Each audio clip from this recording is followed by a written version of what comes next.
Imagine that, a country called Yemen being run by a terror group, the Houthis, and at 4:01 this morning, everyone's waking up to sirens. The Houthis decide to shoot hypersonic missile, was it, on Israel? Regular missile? I don't know, but it's a wake-up call. Everybody's screaming, running in their pajamas to the bomb shelter. Our soldiers are busy confronting the enemy. Our Air Force is confronting the enemy.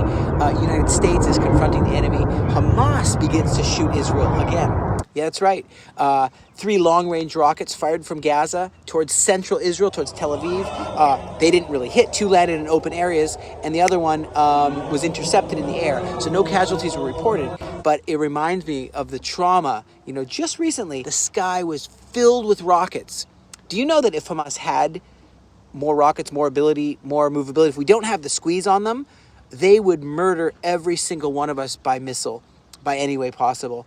And we are going to make sure that that won't happen. So last night, hit 80 Hamas and Islamic Jihad targets. The Air Force vaporized commanders, crippled more of their infrastructure, 80 targets in just a few minutes. And really, things are moving forward.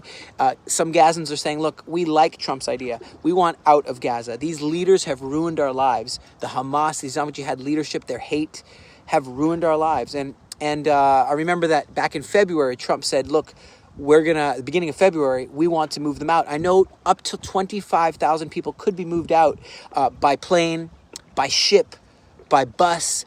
And now the first, how many hundred, something like 700, I have to check this, are ready to leave. That's just the beginning.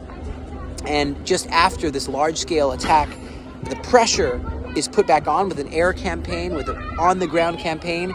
They're saying we're ready to leave, and thank God. And they're being settled. These ones in Europe, I think they have passports, European passports as well, to Romania and I forgot where else.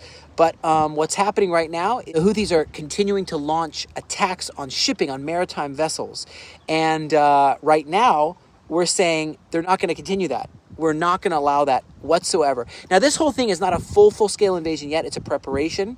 And the broader invasion has not yet begun, but it's going to happen. So unless they leave, surrender, or else. And so we're talking about or else, and moving towards the Salah ad-Din road, taking the Netzarim corridor. It's in our hands now, by the way, and we're setting up a new buffer zone, cutting Gaza in half again.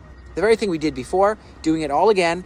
And if Israeli hostages are not released soon, let me tell you what, Hamas will be eliminated.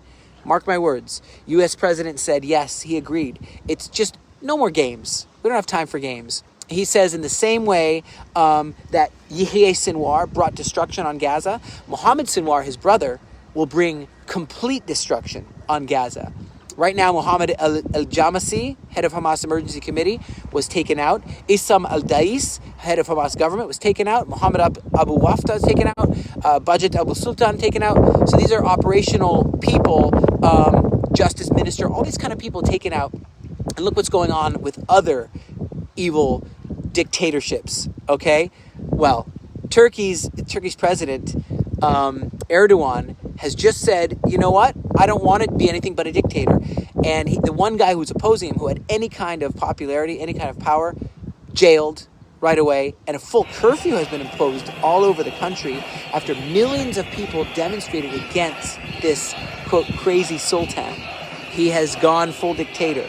And he says he's hiding right now in an unknown location. But you can't just do what you did in Turkey for many, many years. And still, you can't have your cake and eat it too. You are going to be a dictator. You're going to be stopped by the free people and keep the world free. Or you're going to be part of the free world. Make your choice. I just love Malachi 4 verse 3. You will tread down the wicked, for they will be ashes under the soles of your feet on the day when I act, says the Lord of hosts. זאת פניית הזרה האחרונה. הסינואר הראשון הרס את עזה, והסינואר השני יחריב אותה לחלוטין. תקיפת חיל האוויר נגד מחבלי החמאס הייתה רק הצעד הראשון. ההמשך יהיה קשה בהרבה, ואתם תשלמו את מלוא המחיר. בקרוב יתחיל שוב פינוי האוכלוסייה מאזורי הקרבות. אם לא ישוחררו כל החטופים הישראלים, והחמאס לא יסולק מעזה, ישראל תפעל בעוצמות שעוד לא הכרתם. קבלו את עצת נשיא ארצות הברית, תחזירו את החטופים ותסלקו את החמאס, ויפתחו לכם אופציות אחרות, כולל יציאה למקומות אחרים בעולם למי שירצה. האלטרנטיבה היא הרס וחורבן מוחלט.